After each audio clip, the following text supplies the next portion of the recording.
Good evening, ladies and gentlemen. Welcome to the Sim Racing Alliance. It's season 13. We are starting out tonight strong. As they do go side by side. It is the formation lap almost done. They will look, all eyes to the lights. That's going to be an amazing start. And we have a crash in turn 1 already. What's going on? On to the bus stop straight. Goes for it around the outside. More contact behind. That is huge. A couple of gainers in that one.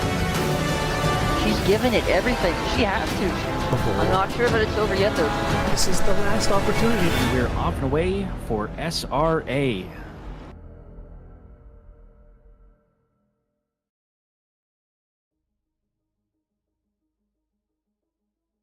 Good evening, SRA Nation, and welcome to Season 14. It's Division 3. It's round number 3. We go across the pond to my home country, the good old UK, and it is Snetterton, based on an old airfield. I'm Alexa Marshall, joined by Cube Master. Cube, this is going to be one hell of a ride, if I do say so myself, around this club circuit. Yeah, it is in hell because we are racing in hell indeed, because of the surface temperature of the track is about 40 degrees Celsius, so it's hell-like. Yeah, and you got to wonder how will that affect the drivers, as of course driver standings currently do go as followed. Over up at the top, it's Zodi Fade, who currently leads on 100 points, tied with Dick Zipperburn Jr. on 100 as well. It's then the Aston Martin of Seth followed by Karolski, Gino to round out the top 5. White Scarver then is there on 80 points in P number 6. They had a decent time out last time, as well as Richie Wood in P number 7.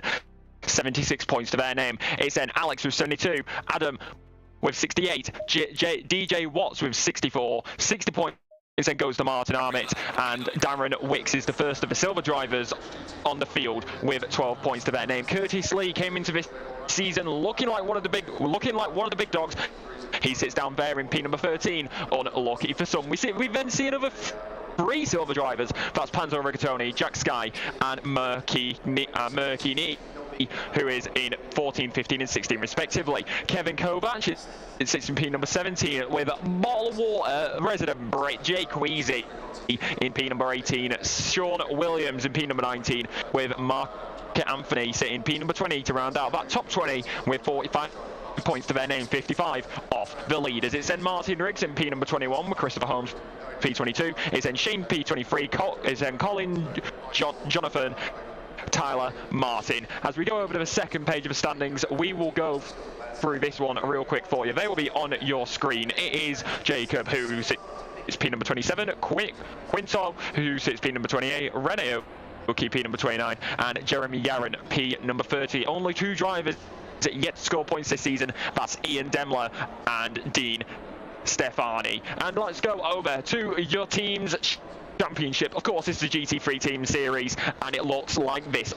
Up top, 177 points. It is No Signal who are up there. That's driven by Seth Rocher and Adam Karolski. It's MP number 2 for Red Eye Racing. Don't Deal With Thee is Austin Carpenter and Mike Gino. They sit 165. Richie Wood with Adam Turaj in P number 3 for Violator Racing. Ben Vanquish Racing, the first team to have a silver driver in their lineup. It's the God Driver of Zodifade, and then Quinton Shanta, P number 427 points there for them. It is then Lol Mad Panda of DJ Watts and Curtis Lee to round out the top 5, 121 points. Qualifying will be coming your way very, very shortly, but like I said before, we're at Snetterton Cube, and this is a very, very interesting circuit.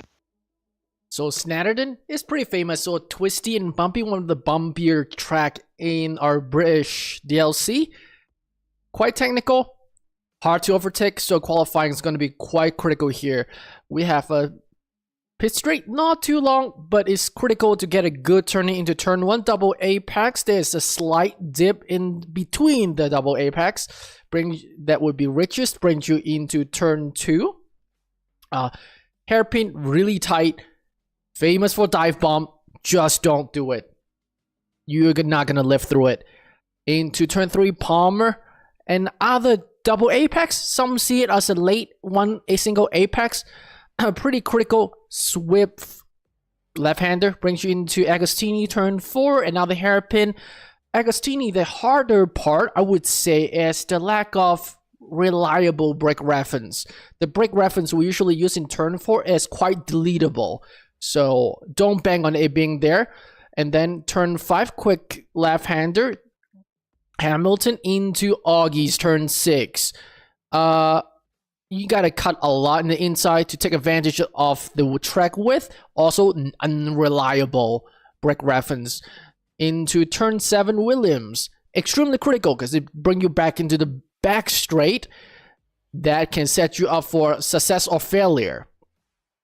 So, early brake but late apex. Into 8 and 9. Practically one turn or singular complex. Nelson and Brundle. Very tricky because hard braking under steering to set up you for turn 9. Turn 9 is quite slow, launching from practically dead stop into turn 10 bomb hole. There's a slight dip, actually not slight, quite critical dip on the inside of the turn. Capture the camber, brings you onto turn 11 co-ram. Multiple apexes. There's quite a few ways to take it, but there's only one car width of line. That brings you into turn 12, Murray's. It's hard. You're not gonna overtake in Murray. Oh, it will be very difficult, but an exit of Murray is extremely critical. That brings you into pit straight. Any turn that brings you to a straight is very critical for exit, so you may want to compromise the entry a little bit to let you a better exit into the pit straight. Now we're into the qualifying session. Let's see who is leading our pack. So it is Mr. Cockcroft who's leading us. He just finished our out lap. Let's look at his lap. Let's sit on board with him.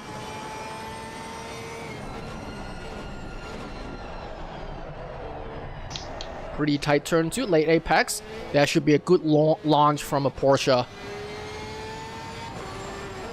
Quick dip. Tight into Palmer. Haven't quite brought the tires up all the way yet, so still gotta be a little gentle. Don't want to use too much curb right away. Into Agostini. You can hear the TC kicking in, and also inside rear is slipping with LSD, lock differential locking. Good cuts on Augie, turn 6. Coming to William.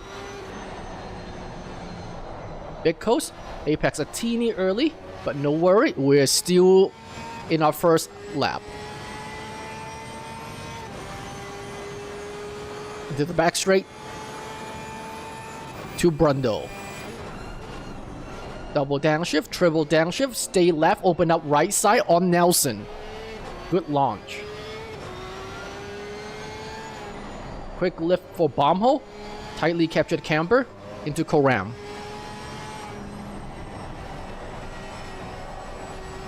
Gotta modulate that throttle. Hug right while braking for Murray's. And that is a lap on our bumpy Snetterton. See who survived and who doesn't.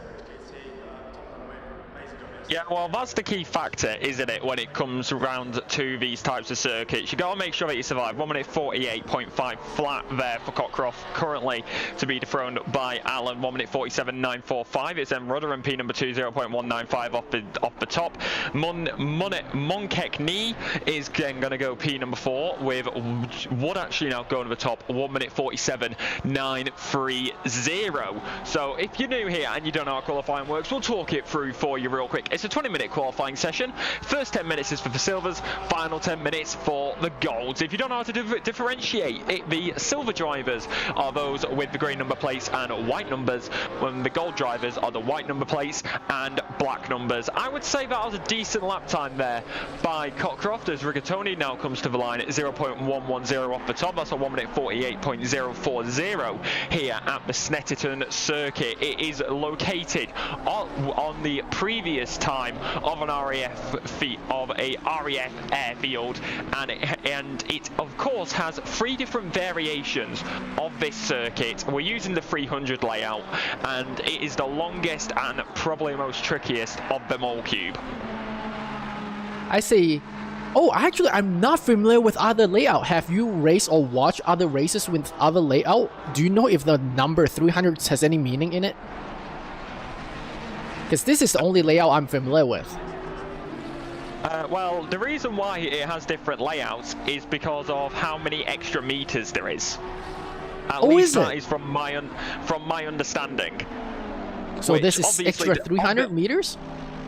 Well, it seems like it, but it's really not. It really depends on who you ask. Everybody thinks it has different meanings.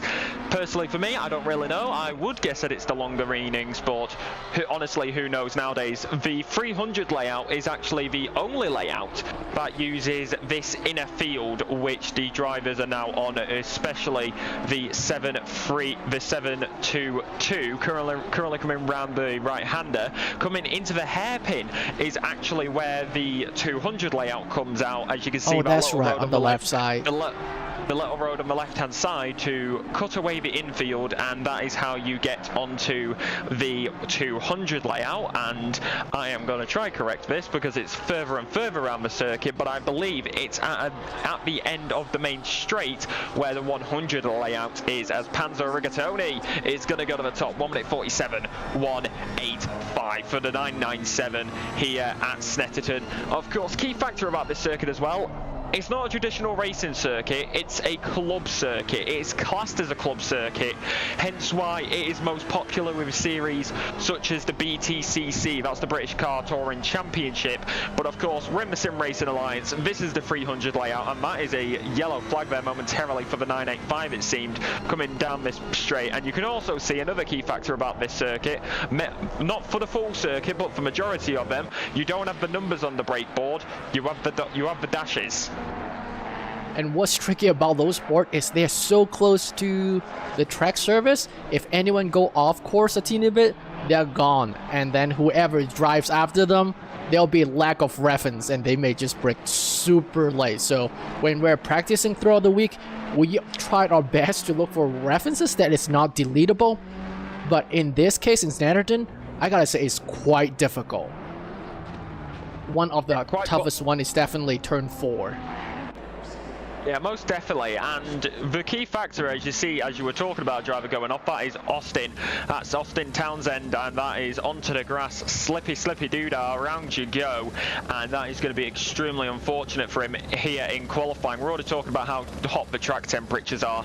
That's only going to make his tyres even hotter. But he definitely does not have another lap time to go in and get new tires. So you're just gonna have to suck it up. He have one more lap after. If he chooses to cool down his tire in this current lap, he would have one more lap, or he's just gonna power through it and keep driving on. Let's look at Cockcroft. Currently is half a second up. That would bring him another 1, 2, 3, 4, 5 position or so. Let's see. He's coming into the back straight after William. I mean, this is going to be one of the other key factors here. This is your best overtake. Realistically, turn number 1, turn number 2, and down into turn number 8 and 9, they're going to be your best overtaking opportunities. You can get it alongside the inside, but of course, the rule is you have to have your front wheels alongside the driver in front of yours rear wheels to be entitled to that space. So with how tight this circuit is, you are going to see majority of your overtakes down that back stretch. But turn number 1 and turn number 2 on lap number 1 are definitely going to be interesting. From what I heard from Division 6, they did not even make it to turn 1, supposedly. So I'm looking at the chat. Sean Paul reminding us Cockcroft is still driving one-handed. Apparently it's not healed entirely. I know that he injured his arm quite a while ago, but apparently he's still one-armed. That's going to be extra challenging because this track requires quite a bit of steering lock in all the hairpins. Right now we are gonna go around this circuit, and I now actually have the information for you, and the reason why it is called 100, 200 and 300, it refers to the closest mile. So the 100 circuit is the inside field where the drivers go around, so not turn number 1 and 2, so it is from just before turn number 3 through to just before turn number 7. That's the 100 circuit, and that is just about 1 mile. The 200 circuit is the circuit that we are using minus the 100 layout, as that is Transu, who has had a offing on the infield, like we were saying, as it's technically an infield, technically it also isn't because it's a big old loop, but it's technically an infield, so we'll call it the infield, and he will go off as the gold drivers now get underway. The 200 circuit is the circuit that we are using minus the 100 layout. So where you see that little what almost looks like a head of a knife in the middle of the circuit, in the middle of the track map, that is taken away, and instead of going straight on after turn number 2, you head straight into left-hander through Williams, which you can approach Williams from 2 different directions, from the 100 layout or coming through the left-hander. Currently coming down the back end of the circuit into turn number 8 and turn number 9. It's a decent braking zone. You're braking through turn number 8, trying to get back on the throttle and through turn number 9 into turn number 10, a bomb hole, which is called bomb hole because back in the 1939 to 1945 era, this was an RAF base, and that singular spot got bombed many times, and that is hence why it's called that. Right now though, Aoki is going to be the last of the silver drivers who's now going to come to the line. They will go across. Where will they go though? They are going to go up to P number 9 with a 1:48.010, and of course the 300 layout is the layout that we are using, and you can see the yellow flag starting to fly as everybody tries to get a bit of space, and it's going to be the number 46. That is going to be Gino, who is going to be the first gold driver out on the circuit to be setting a lap time here.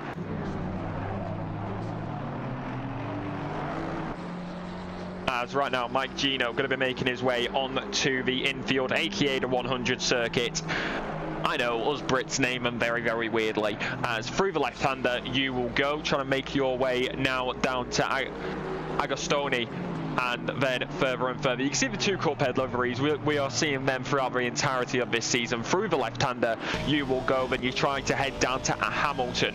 Onto the throttle on this little straight, into the left-hander. Try not to lose too much time. You got Oggies coming up next. You're going to keep it tight. You've got to use as much track as possible. You can see the black line, the black racing line compared to the grey of the circuit. Through the right-hander, down into Williams, aka the best Formula 1 team ever, and then onto the back straight, aka the Bentley straight, and is kind of crazy because I don't believe we've got any Bentleys. And further you will down to go Brundle and Nelson. Brundle is through the left-hander. You will want to be on the brakes there. Into Nelson, you want to be on the throttle on the exit. Through the right-hander, going to continue here at Snetterton. Down on this little straight into the right-hander on bomb hole.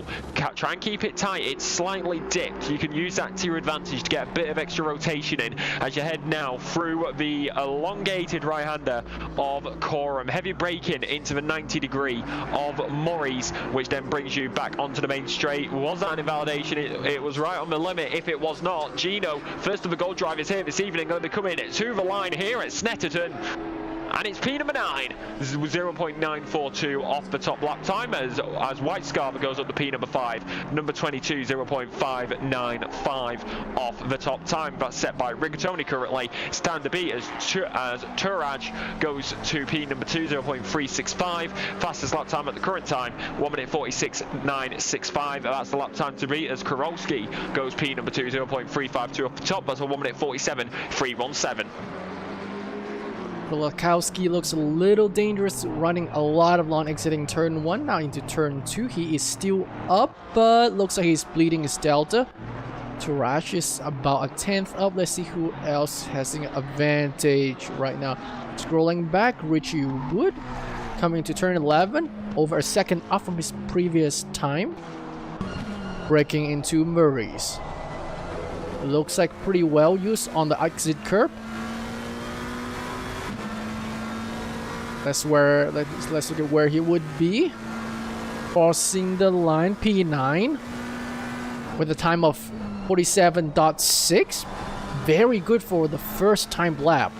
Actually, excellent. I would say the first time lap, their tires are definitely not in the window yet. Usually it takes 1 out lap and 1 time lap to get your tires into the window straight out of the pit. So let's look at Silverburn Jr. Right now he's exiting Williams into Bentley Straight. This is where the Porsche will suffer, but looks like he may have a tow. Is that right? Is that right? Well, am I rendering correctly? No, he doesn't have a tow. Into Brundle. And then Nelson. Looks steady, looks steady. It can be quite difficult to balance the car's aero performance between turn 8 and 9. Good bomb hole into Koram. You can see the rear is sliding. Good yaw moment. Braking into Murray's. Oh, the car in front is definitely too wide. Hopefully that didn't hurt. Where is he? Hurt Zippy too much. Zippy P7. Not too horrible. We're going back to Krolakowski. 1/10 up. Coming into turn 3. Yeah, well, that's the key factor. He may be 1/10 up now, but you've got to remember that this infield, the 100 layout, is going to be a key factor. It's where it can get a little bit more tricky into the braking zone and into the left-hander. You will go down towards the Hamilton, Oggies, and Williams. Rigatoni's still up there. The silver driver is a 1 minute 46.965. You said Adam is a 10th up coming into this 100 layout. We'll see what he will be up when he comes through this right-hander as Rabanso goes in the Honda P number 2. The Honda is actually a very good car around here. I don't think a lot of people realize that. Then onto the throttle one more time. Going to be continuing on into the braking zone, into the right-hander again for turn number 2. That's going to be Rob Asson as they continue around this infamous circuit. Everybody knows it. Everybody loves it. That's satire. And one more time, we will continue through this layout. It's an interesting one, really, as Kowalski is going to be continuing on to try and get as much of his lap done as that is going to be P number 2 for Gino. 1 minute 0.062 off the top lap time. White Scarver goes P number 4, 0.2 flat just behind the top time. And that is Zodi Fade, who is off. They have a boo-boo on turn 8. Oh yes, 8-9 complex is definitely very tricky. Looks like they didn't have enough rear downforce there. Look like he have, where is he? He's in turn 11, so we have 1 more lap after this. Actually, maybe 2. Maybe 2. He may have 2. Yeah, he had 2 more laps after this, so he has a chance to improve his lap. Not that he's not doing good. He's currently sitting P9, just 4/10 behind the leader. And we are going to White Scarver behind his teammate Gino. Right now with the Delta that Austin is holding, he is gonna take the pole position. But that is depends on if Mike Gaughan's gonna let him go. Because Gino is quite close. Or maybe Mike is gonna give him a tow in the back straight. Well, this is the interesting thing when it comes down to it. If you look on the timing board on the left-hand side, the entire top the entire top 4 separated by less than a tenth of a second. It just shows that you can find time around here, and White Scarver is going to have a little bit more of an advantage using that dip at bomb hole into the right-hander now, the elongated one, as you head down towards Murray's. It's going to be an interesting one. Will his teammate move out the way, or is he going to stay right there with him? The little bit of an extra toe could help him out a little bit more bumpy as he uses his on the inside. White Scarver currently 2 tenths down off the top lap time, going to be now coming to the line for Red Eye Racing. Cuphead stage P number 7. He definitely got backed off by his teammate a little bit through third sector, though not quite the whole third, yeah, the whole third sectors. So Gino Kulikowski right now just took the provisional pole by 2 tenths, nearly a full quarter seconds. And Mike Gino is still trailing by his teammate, but Mike Gino right now is slightly up, but not quite enough. Is he enough for a position? Yes, he is. Look like Yaron is mowing some lawn. Let's take a look. That'll be Jason. Where are we Jason now? Karam. That is going. Ooh, that's wide. Yeah, that is the key factor with that corner. It is the car naturally tries to move to the outside as the checker flag now falls here in qualifying. It's going to be the final runs, and the first driver to be reaching the line is going to be the 415. But right now we're going to stick on board with, no we're not, we're going to go to watch Matt Artin. They're going to be the first driver to come across the line here in the Audi. And you got to wonder, how are these cars going to be affected throughout the rest of these corners? And it continues to this lap. One more time, trying to make their way through, maybe up, maybe down. The Audi trying to make their way around this circuit through the right-hander of Corrans, now down into the braking zone of Murray's. Try not to use that sausage curb on the inside too much, otherwise you will end up going wide. You will end up losing lots of time as Matt Artin for America United Racing here in the United Kingdom goes to the line, goes P number 6, 0.31A off the top lap time set by Karolski at this moment in time. Yaron's making his way around, but we got the 243 coming to the circuit, coming to the line next. It is going to be Booster Ski, and they will stay P number 21. The 271 comes across the line next. Where will they go, as well as the 144? It continues here. That's Karolski 344 who stays up top. 1 minute 46.742. Turaj so close yet so far, less than a 10, 0.035 off the top lap time. It's going to be Dustin Fickard who's going to be the final driver to bring it to the line here in qualifying, but that is it, and it is Karolski who is on pole. That is quite a tight qualifying. Looks like top almost 10, top 9 are separated by under half a second. So that was a tight fight. And they all know qualifying is quite critical in Snetterton, as overtaking is nearly impossible without any chaos. Yeah, well, we'll see the chaos in just a few moments when the racing action does get underway. As, of course, we're going to have a quick little break to ensure that we have a quick word from our sponsors. A huge thank you to our SRA sponsors and title sponsors for supporting us here at SRA, as well as support from Documise, a modern business solution for product management. Go to documise.com to learn more today. And support from Retro Saga, a North American-based gaming company that provides accessories for your favourite classic systems, including Nintendo, Sega, PlayStation, and much more. Enhance your retro gaming experience today at retrosaga.ca. And a big thank you to our affiliates, Track Racer. Experience redefined gaming with Track Racer's high-quality sim rigs and accessories. Use code SRATE at checkout to support us. Armamentario, a toolbox for ACC that will enhance your chance to win. Enjoy a fully customizable and enhanced HUD to change the way you experience ACC. AT3D Sim Shop. Upgrade your sim racing experience today with premium 3D printed accessories featuring precision crafted magnetic shifters, sleek cable management solutions, versatile stream deck mounts, and immersive dashboard displays.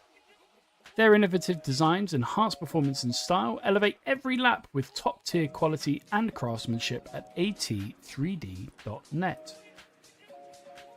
Go Setups, premium esports setups for everybody. Use our affiliate link on our Discord and take your drive to the next level.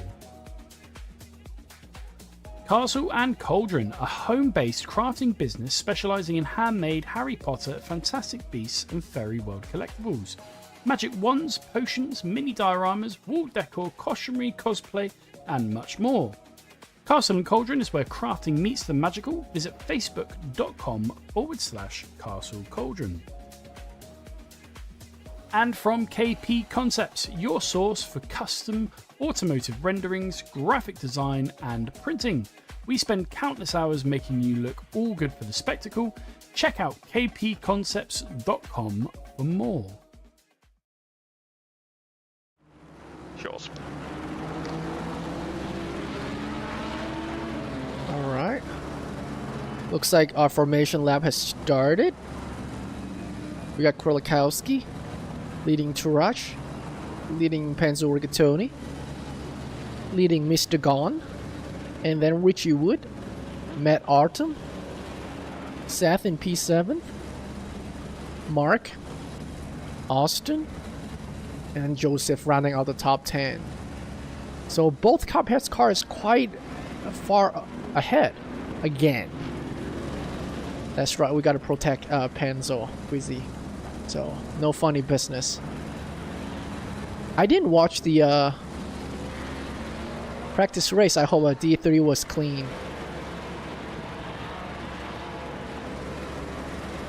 Also, a lot of time most drivers, at least I do and I know a lot of other drivers do, in the practice lap we try our best to roast our brakes, to transfer as much heat from the brakes to the tire as possible. That would be very much unnecessary for this week as we are already racing on the surface of the sun. We got air temp of 33, track temp 42. That is legit spicy. Spicier than jalapeno.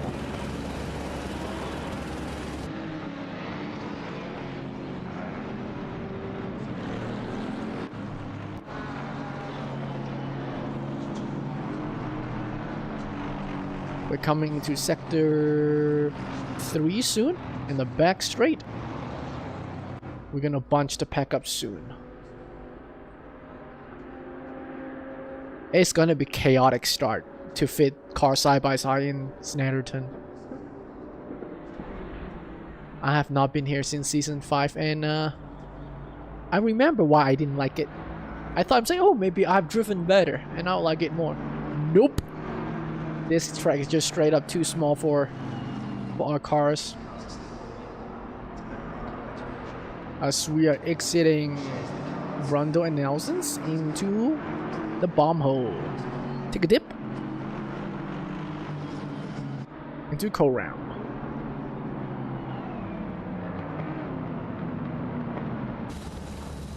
So now, as we get ready to go rumble, it is Snetterton. It is a rumbly track. It's a jumpy track. It is one for nobody. That is not brave. That was a botchello. As they do now go through Corans down into Murray's. It is season 14. It's division 3. It's round number 3. It is Snetterton. It's a club circuit. We've had very, very different variations. We went from a normal circuit to a drone circuit, now to a club circuit. This is where it's all going to count as the final drivers come out the final corner. They will go double file as the formation lap comes to an end here in Snetterton. It's ready to go racing, and all eyes will now go to the Snetterton lights. Boogity, boogity, boogity, let's go racing as the green flag drops and away we go. That's going to be a very, very good start for Karowski. Not so much for Turak. almost a little bit of carnage, a little bit further back. There is contact between the two. I believe that is Wood who has gone off. Yes, it is. He's going to be dropping the whole way down the field, but it seems like everybody's got through turn number 1 nice and clean. Through turn number 2, we will now go, trying to keep it nice and tidy, trying to keep on the throttle. That is going to be Seth Roker, who has gone down and round, not round, but he's gone deep. We've already got a car off. We have got plenty of carnage in turn number 2. Who's gone for a dive? Who's gone for a dip? You should have saved that for bomb hole. That is going to be Russell Allen. We will get a replay here. Does he get a tap? Yes, he does. Tapped by the Ferrari, gets in the way, and that is what causes that pile up in turn number 2. Now they will continue around the rest of the circuit as we continue here. It is going to be Allen who still needs to get on the timing board, as well as the rest of the grid. Right now it's Dick Zipperburn though, versus good old Ferrari actually of Mucchini, who is going to be going around the outside. But Alpha P15, as it does currently stand, he's got the Ferrari right behind him. He's got another Ferrari in front of him. So has somebody lost out 2 places there? He's trying to chase down Mucchini, and he's got Tolansu right behind him. Who has lost out in front of him though? That is the question, because he's in P number 15 right now. But the timing, there we go, it's updated now. It is a Porsche who has gone and dropped back. That is going to be Wood, who has fallen further and further down the field. That is finally updated. Through bomb hole you will go on the little dip, and continuing around this track. It's infamous through the right-hander of Corrans, closer and closer, trying to inch in the Porsche with the cornering speed, but so does the Ferrari. That 488 right in front of him instead of the 296. We come now to the end of lap number 1. There is yellow flags flying in the long right-hander. That is the 911, who is going to be a little bit unlucky. Through the right-hander of turn number 2, they will go. That is going to be Quinton. That is going to be Quinton Shanter, who seems to have had a moment there, as we actually see a Ford versus a Ford right there. A red versus an orange heading through the right-hander. Was there a tap? We couldn't go further enough back, or was it just the wheels, the overheated wheels going around behind him? He will now pull it into the pit lane. Gino and White Scarver, both teammates, trying to make their way through. It is Karolski who leads, followed by Turaj, then Rigatoni. Right now though, it's Aoki versus these guys. It's going to be for a square, and then through these corners into the left-hander, onto the infield here at the club circuit of Snetterton. And we're looking at Queasy's so far as attacking Pat Cockruff, the one-hand driver. Maybe oh, we got a Duskin got a yellow flag. Oh, he's cutting a lot. Where is he doing? Looks like turn 4 Agostini. Ooh, he got banged. I don't know if he may be obligated to give space there as the curb ends. So I don't know how the steward's going to rule on that one. He was definitely only steering straight, but also he knows the curb's going to end on the right side. Coming with Justin into turn 8 and 9. Trying to... Ooh, he's eyeing down Rotherham into the bomb hole. Enter very tight. Exit also tight, but didn't hurt so much. Looking to the inside for Coram. Definitely showing threat to Rotherham. Yeah, and the Porsche behind. Ooh, there's a little bump touch. Just the tip. No big penetrations. Careful, you got Zipperburn Jr. right behind you. We'll wait and see if Zipperburn Sr. is going to be in the support tonight, as Tyler Martin right now, battle for P number 11, heading into the right-hander. He's got Yaron right in front of him, or I should say Yaron, who is now going to go through turn number 1 nice and clean. Into turn number 2, that is a Ford, that is Kevin Kovac, who is off, and that is Dick Zipperburn Jr., who has gone off, and that is going to be what has happened there. Was there contact? We saw what was happening here before. The Ford was off before all of these guys. We'll get a replay here. Dick Zipperburn Jr., who is going to be continuing. Oh here. No! It goes free wide. It goes free wide into turn number 1. You don't go free wide there, and that is going to be unlucky. Tries to regain, but then the Ferrari is on the circuit and waiting. We'll leave that one to the stewards, as that is very, very unlucky for Zipperburn Jr. That was a very ambitious mode that they're going through UI, but I don't know if either outside car knows they were going through UI, or they were just both of them thinking, oh, we're too wide here, we have space. Kind of. You can kind of go too wide if you're both very respectful through turn 1, but 3 wide is just never gonna happen. But I don't know if they realized ever that was gonna be a 3 wide. But looks like the damage wasn't too horrible, at least not for Zipperburn Jr. Transfer Canter, and then there's a penetration! Who penetrated? I couldn't tell who is that who did the penetration. That was Kovac who went down the who tried to look for the inside, and then that was just unlucky. Now he's gonna have to be careful. He's got the Porsche of Aoki trying to make his way through. He lost out to the Aston Martin there of Rosenthal, who is actually he ahead of Zipperburn? We'll have to wait and see as the Ford will now pull into the pit lane of Rosenthal. No, not Rosenthal, of Kovac, I should say. And then down into turn number 1, we will go. I gotta replay this. There's a replay here. Yeah, that is Seth Roker, who is unlucky there. What has happened here? The championship leader is not having the best of nights tonight. Down in P number 10, goes for the move down the inside, makes the contact. I don't think there was anything really wrong with that. He knows he makes the contact. He backs off, lets the Ferrari go back past. That's good sportsmanship. I absolutely agree. He knew that that spot isn't his to take. Even though a small mistake, no one's was really harmed too much. So, back off. Fight continues. Going back to up front, Rigatoni is eyeing down Adam Tarash's place in William into the Bentley straight. They have been lapping pretty consistently between 48.8 and 48.7. Into lap 3. Rigatoni eyeing down the inside slightly, showing some threat, braking a little bit late, very late for 9. It's gonna get compromised right up till the bomb hole happens. As we can tell, Adam is just dusting Rigatoni after that misbreak at 8 and 9. Well, that's the thing. You got to be careful when you're going around this circuit. Like I said in qualifying, the Bentley straight and turn number 1, if you're brave enough and you know how to do it, is going to be your best overtaking opportunities, as well as the main straight. But right now, as we are at the 52-minute 40-second remaining mark, it is Kurowski who leads, followed by Turaj, and then Rigatoni, who is actually 10 positions ahead of the next silver driver of Rudderham in P number 13. Rigatoni tonight is quite hot as a silver driver, and he's eyeing down currently the podium for overall. Looks like we have overtake here. Oh, maybe Seth went to the pit. No, Seth has a boo-boo. Let's look. He went lawn mowing. We are coming into turn 2, I believe. That's right. Oh, he almost penetrated someone. He just dipped out, so no damage would cause the other driver. Good pulling out. Well, that's just unlucky there. That was 100% a missed braking point.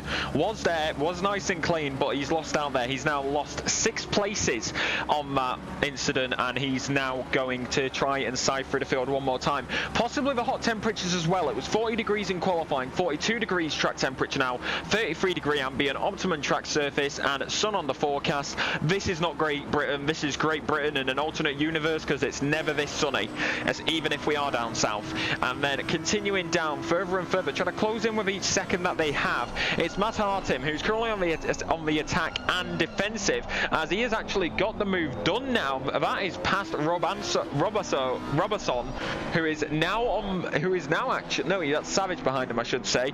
God, so many people in the Hondas this season. It's lovely to see, actually, because we never see that many Hondas. As that is going to be Zodi Fade, who is trying to make his way through, and we will continue here in the race as we are going to be approaching that 10 minute into the race mark. Right now you can see ahead of that is Savage, who's still trying to chase down Artim. Looks to move down the inside, but a little bit too far back. Going to try and bide his time and then go for it again, using that curb on the inside. You don't want to use the outside too much because the grass is there. You don't get runoff like we have got in the past 2 races. First at Indianapolis, last week at Kota. Here in the UK, you now go back to these type of circuits where there's no runoff, it's just pure grass, and even if you dip a tyre in, you're risking losing 1 or 2 positions depending on where you're locked in. So, quick tally of the pit situation. After the lap 1 turn 2 scenario, we have 3 drivers pit. That includes Richie Wood, Kevin Kovic, and Quinton Shanta. So 3 drivers pit, so they're gonna have a very long 15 minutes with one set of tire driving on the surface of the sun. While other drivers, hopefully they will manage the position. I don't know what would be the optimum strat is. Maybe textbook? Probably textbook strat, because overtaking is very difficult. And you don't want to get overcut too poorly, but also you don't want to milk one set of tire for too long and melt them. Looks like we have a yellow flag of 913 and Townsend as well. That front end looks jacked up. Let's replay and see what's up with Townsend. Okay. Townsend lost his livery in the process, apparently. I don't know how that happened. It only shows in the replay. That's something. Okay, coming into turn. Oh no, that's an unsafe rejoin. I don't think. That was a tip to tip. Yeah, I don't think though that was an unsafe rejoin. You're turning right through the corner. You go wide. You're onto the grass. The rear tires are going to be spinning you around with the grass here. I don't think that was yes, it was an unsafe rejoin, but I think at that point you kind of just a passenger. Oh, I understand you now. Like he never had control of his vehicle. Yeah, he was just a passenger as soon as he touched the grass. As right now, down the inside is going to go the good old Mercedes. That's going to be Russell Allen, who now gets past Rosenthal, who is nice and tidy, nice and through, heading into the inner part of the Snetterton circuit. As that is going to be Martin Artim, who has gone deep, it seems. Is that a tap or is that a mistake? We'll wait and see here. Oh, too much grass. Yeah, too much grass on the inside. Almost gets hit by the Honda behind him, but luckily enough, getting away scot-free with just a touch of a barrier. As right now, you can also see right here, that is going to be a Honda right behind him as well, as for some reason, it's showing carbon fiber liveries in the replay. 1 second, then on track it's showing other way. Wait, switch it round. No, these are cup it's heads. Carbon fiber on the track. Yeah, it's oh, weird. Yeah. You got the cup heads right in front of you. Yeah, so the one behind, yeah. Yeah, as Robinson is now in a... Oh, no, wait, no, that's because Robinson's got through. He's got past Savage.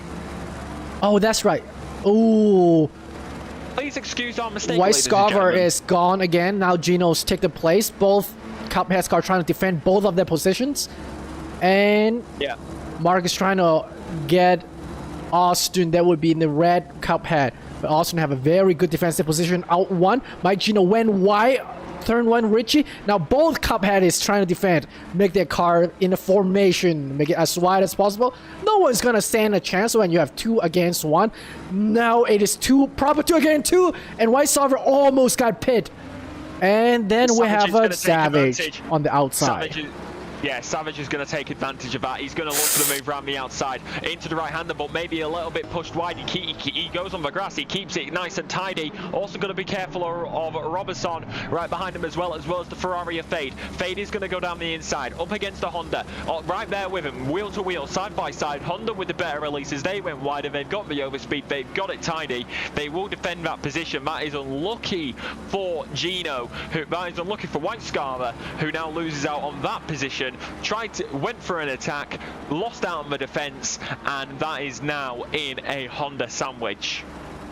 But maybe if Solver can attack or put pressure onto Savage, maybe that will get Mike Gino buy him some time and to run away.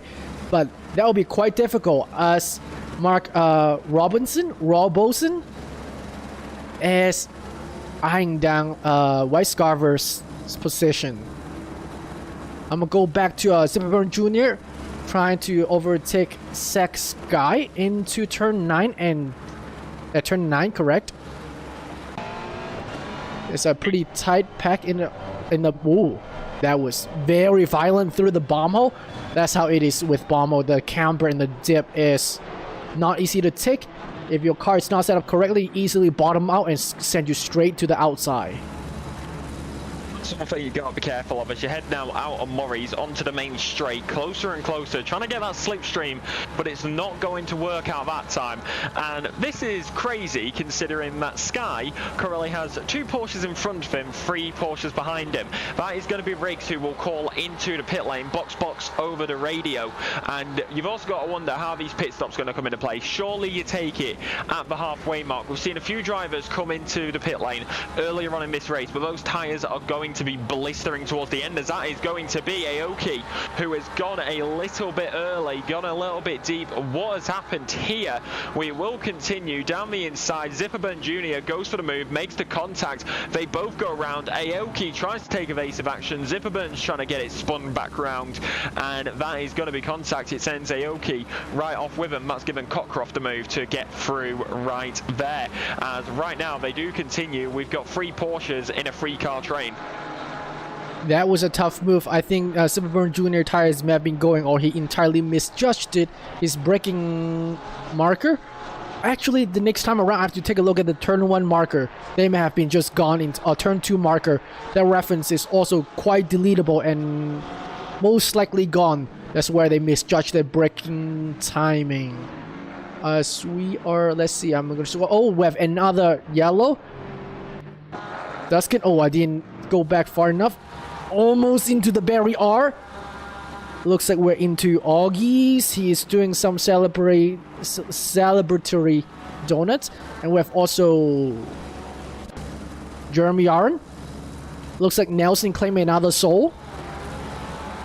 Into Brundle. Slide. Yes, that looks very familiar. I'm sure my teammate can get Vietnam flashback from seeing that. Hopping up to Tyler Martin. Chasing right Colin Shea. Yeah. Well, yeah. Actually, I'm going to hop forward a little more. Yeah, trying to get past Colin Shea a little bit further back as Zodi Fade trying to make their way through as well. They're trying to get past that Honda right in front of them, which, to be honest, many people may not realize this, but this is coming from my this may just be a personal thing, or it may just be from my experience on ACC on console away from PC, but it is, the Hondas always seem to have a good time around these British circuits, and I don't know why that is, but the Hondas are very, very strong around these circuits. Brands Hatch, Snetterton, Alton.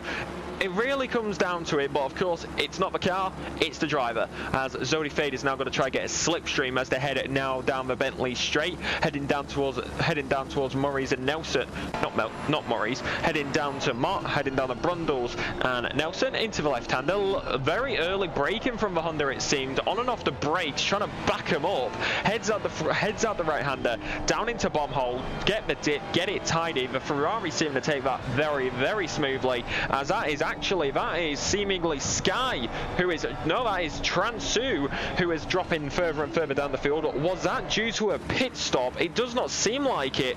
What has happened here to them, and was it a bit of contact? We see it happening here. They lost quite a few positions in that corner. Contact with the Merc, and he's not going to have the overspeed. Porsches are coming up right behind him. I think we know what happens there.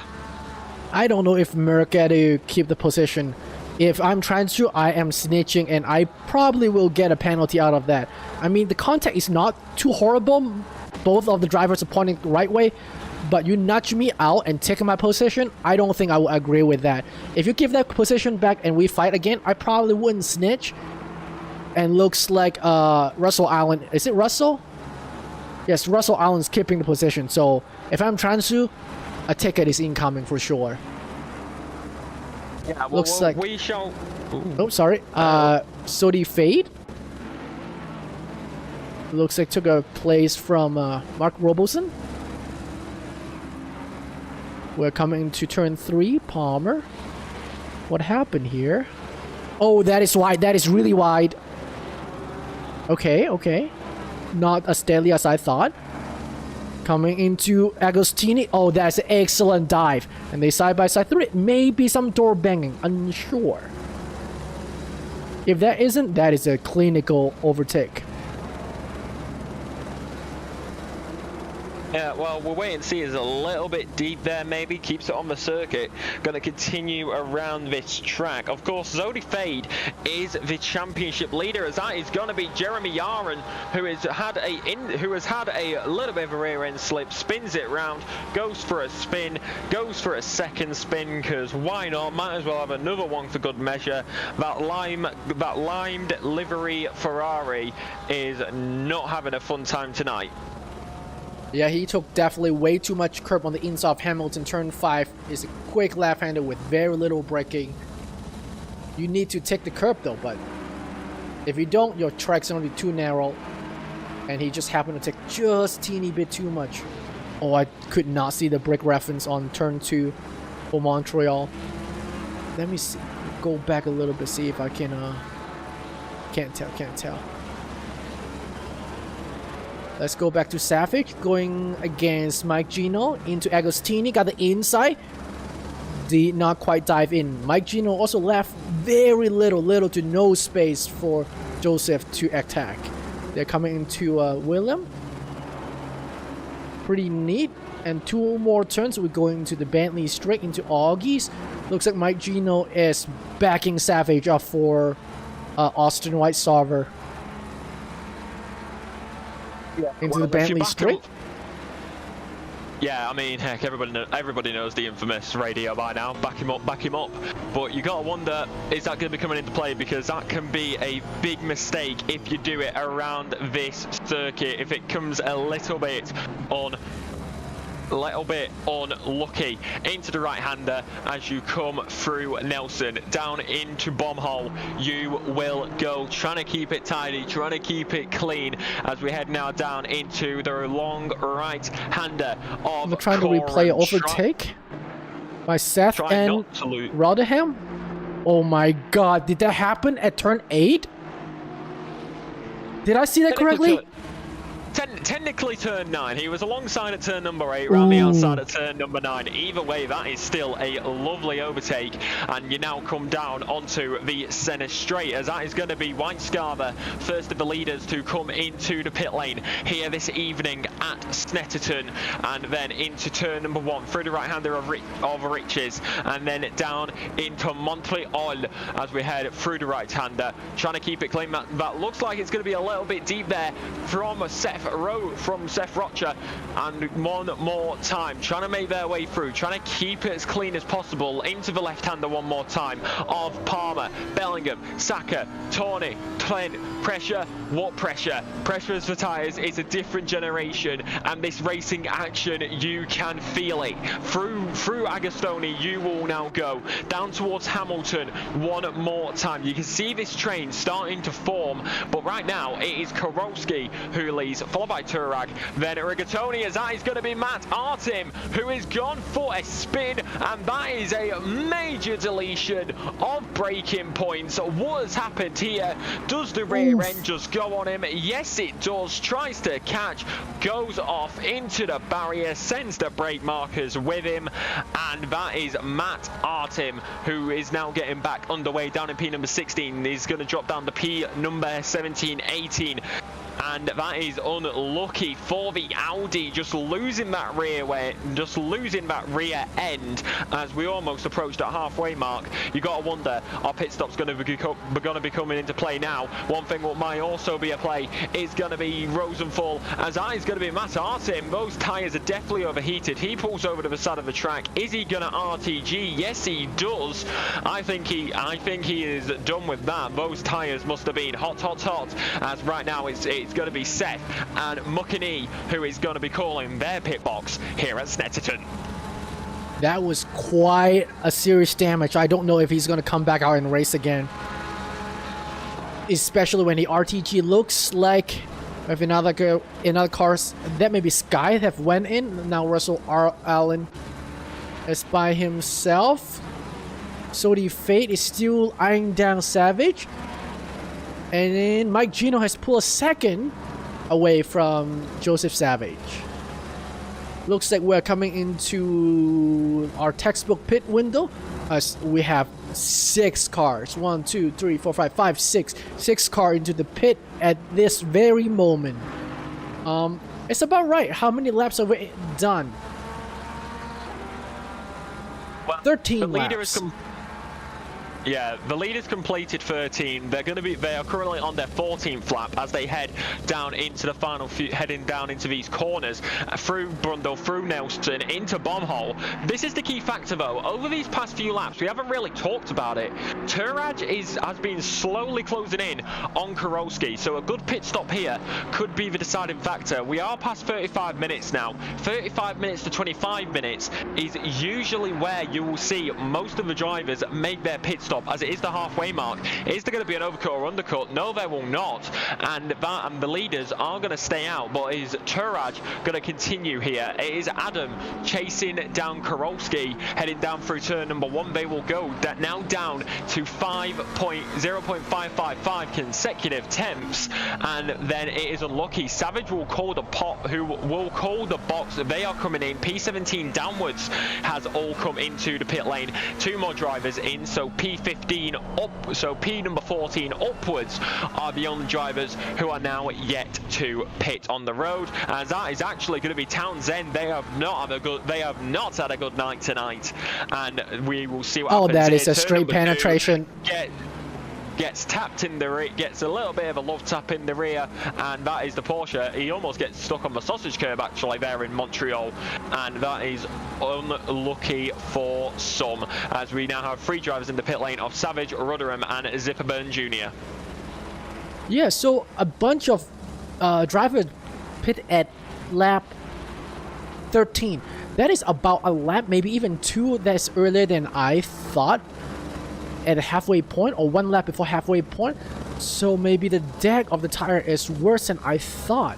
So since I'm racing tomorrow, I am writing that down, because I'm definitely gonna have to think about the tire decks. Looks like Simmerburn Jr. is coming out of the pit right now into P23, just behind Martin Riggs.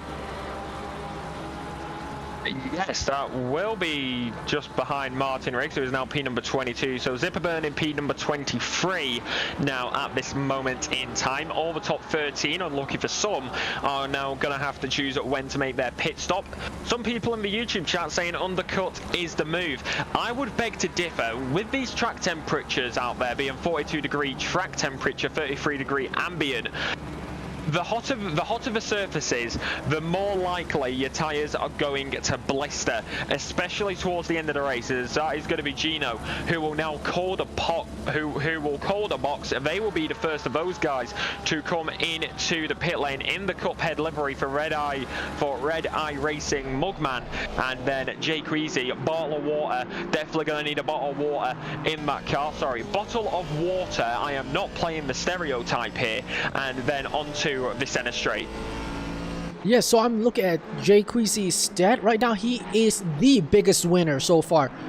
That is before we account for the leaders pitting, but at the moment he's P11 with 21 position gain. But also Queasy himself has not pit, with looks like standard pit delta is about 53 seconds.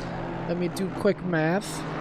That would bring Queasy to P27 about when Queasy pit. 27, that is still a 5 position gain, because if I recall correctly, he started at 32nd. That's correct. So right now he's netting 5 position after he pits. I am gonna go a little further back in Austin Weisgarver, hunting down Savage. Both of these drivers are now on the fresh compound, well, they're both dry compounds, but they are going to be fresher. White Scarvers will be a little bit more fresher than Savages. I do believe that they have hopped out just behind Savage, so most likely pitting after. You also see the other Cuphead livery of Gino right there, so the Honda once again in a good old Aston Martin sandwich. Who doesn't love British engineering, eh? And then onto the back straight straight, the Bentley straight, another bit of British engineering, and then further and further, trying to get that slipstream as he can, as we do get the helicam here at the Snetterton circuit. Going to be looking for the move down the inside, but he's going to be a bit too far back to get that done, as we do continue down through Brundle into Nelson, then through Bombhole you will go through the right hand there, trying to keep it clean, using a bit more of that inside curve actually as White Scarver compared to Savage. He's going to have that tighter line as well now through Coram, it does seem. Now down into Murray's, the Honda, the red brake lights heating up as you head now back down once again, passing the pit lane. Center straight is going to be the fight where it counts, as that is 1, 2,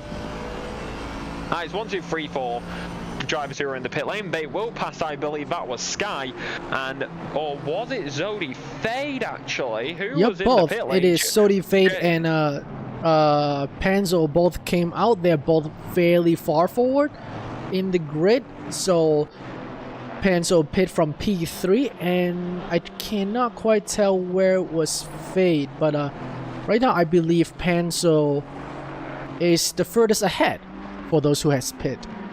And as Krakowski just coming to the pit right at the halfway mark in the 30 minutes, so he's gonna have some tight delta versus Panzo Rigatoni. We'll have to keep an eye on that pit performance, see how he pits, and if he come ahead of Panzo or not. He most likely will, because he has quite some margin to P3 Panzo. And Tarash right now as the current leader. See if he's gonna choose to pit or not this time around. And we still have the Cuphead sandwich.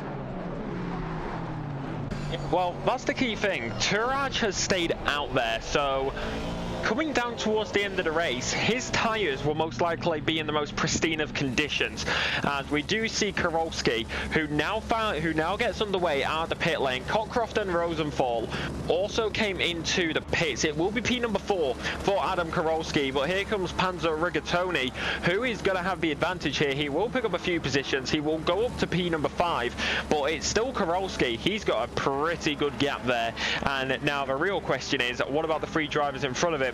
Karolski was leading, Turaj was right behind him, Yaran and Alan of course a lot further behind. So realistically it all now comes down to, what does Turaj do?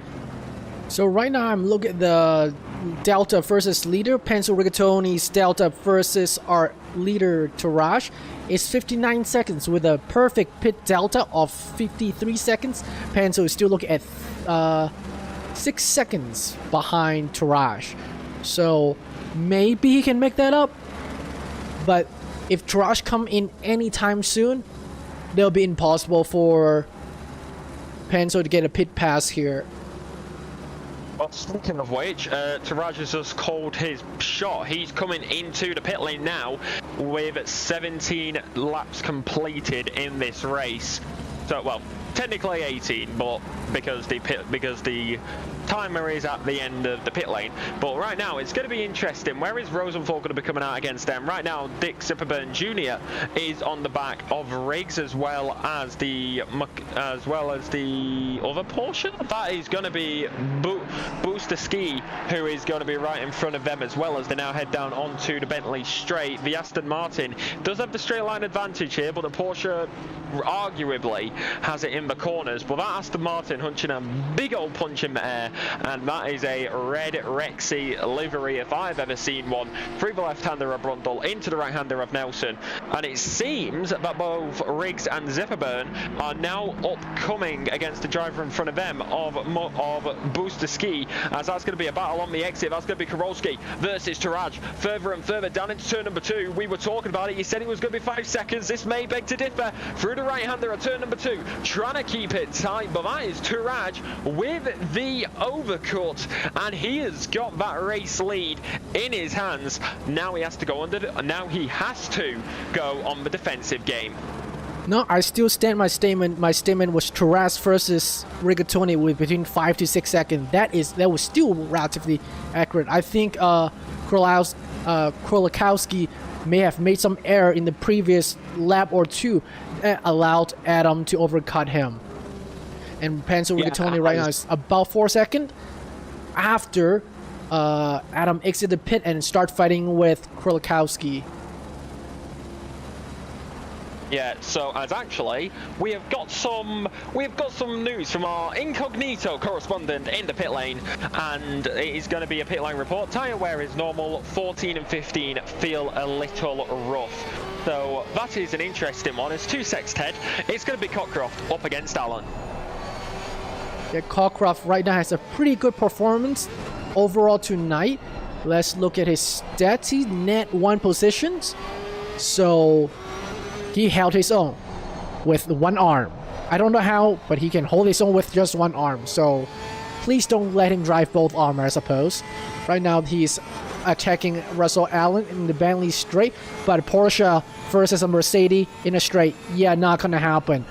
Though it's way better braking performance, way better braking on 8, much better exit on 9, exiting Nelson into the bomb hole. Way better used curb. Let's see how the aero perform. About equal. Yeah, and to be fair, you've got to give them props for driving with 1 arm. Of course, there is a representation of that in real life. I can't remember the... No, wait. I know his name. It's on the top of my head. What was his name? Buddy Murphy. That's the name, as they, of course, got into a crash with their legs, meaning that they had to drive the car with their hands and 1 leg. So it really just shows what the human body is capable of, and driving with 1 arm out there tonight is really a statement to the dedication. It definitely is. He rather race with 1 arm than not race at all. I cannot imagine. I am trash enough with both arms. Right now we're looking at Justin trying to overtake Tyler Martin. It's going to be tough coming into Augie's. Exit pretty neat and tight. Let's see if we can get a tow out of Williams. Yaron ahead looks really wide. Was mowing some lawn. That is a little. Yeah, kick it up a tiny little bit of dirt, which, excuse me, stop throwing our dirt everywhere. We appreciate our grass because it's, when it's actually nice, we can make our grass look nice rather than having to use fake grass because the weather is absolutely shocking here most of the time. But right now, through the right-hander of Corin, please keep our grass tidy, thank you. And that is going to be Mukani, who is on the defense, who is on the attack right now. Also going to be careful because Karolski is all over the back of Churaj. He's been there for a while, and right now coming down the center straight, it's going to be Mukani who's up against Martin. He's got that inside line. He was there, but backing out a little bit, not wanting to risk it. We saw what happened earlier on with Dick Zipperburn, who has had that moment earlier on in the race. The Audi actually of Rotherham goes quite deep there, so quite unlucky if I do say so myself. But one more time, it's going to be trying to get closer. Zodi Fade, the championship leader, you would think he would try and be higher up, but he is getting caught up in battles and traffic. He's currently sat down there in P number 28, of course tied in the championship lead in that battle. So Cube, I'm going to look at this real quick, and I shall let you do some, as actually, don't need to. It is Zodi Fade and Dick Zipperburn Jr. who are tied on championship points 100, as that is going to be Tyler Martin who will be losing out there. But Dick Zipperburn Jr. down in P number 18, and then the other championship leader is Zodi Fade up there in P number 8. So Zodi has the advantage as it does currently stand, but Seth Roker is currently P number 3 in the standings, 92 points to their name, and they are currently P number 9. But P number 4 in the standings, Adam Karolski, is 85 points in P number 4 in the standings. So if I'm doing my calculations right here, Karolski could take the lead of the championship here. That sounds very likely. Right now, Adams is definitely fighting Tarash really hard at the Sector 1. They are both somehow, when they're fighting, they are still lapping mid to high 47. In the one place spec, we have Penzo Rigatoni lapping about 2 to 3 tenths quicker a lap.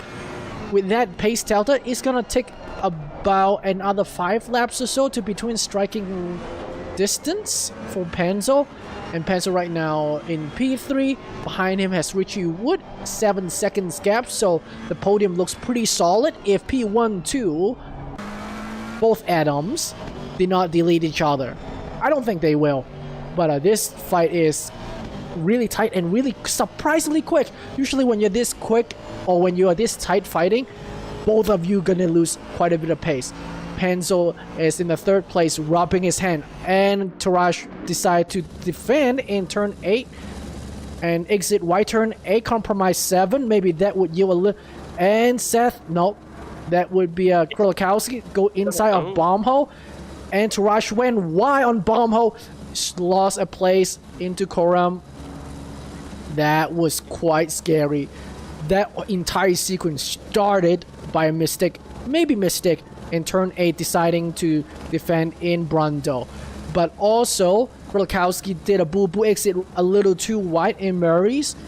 So that brings P1, 2, and 3, all 3 cars within 1 second of each other.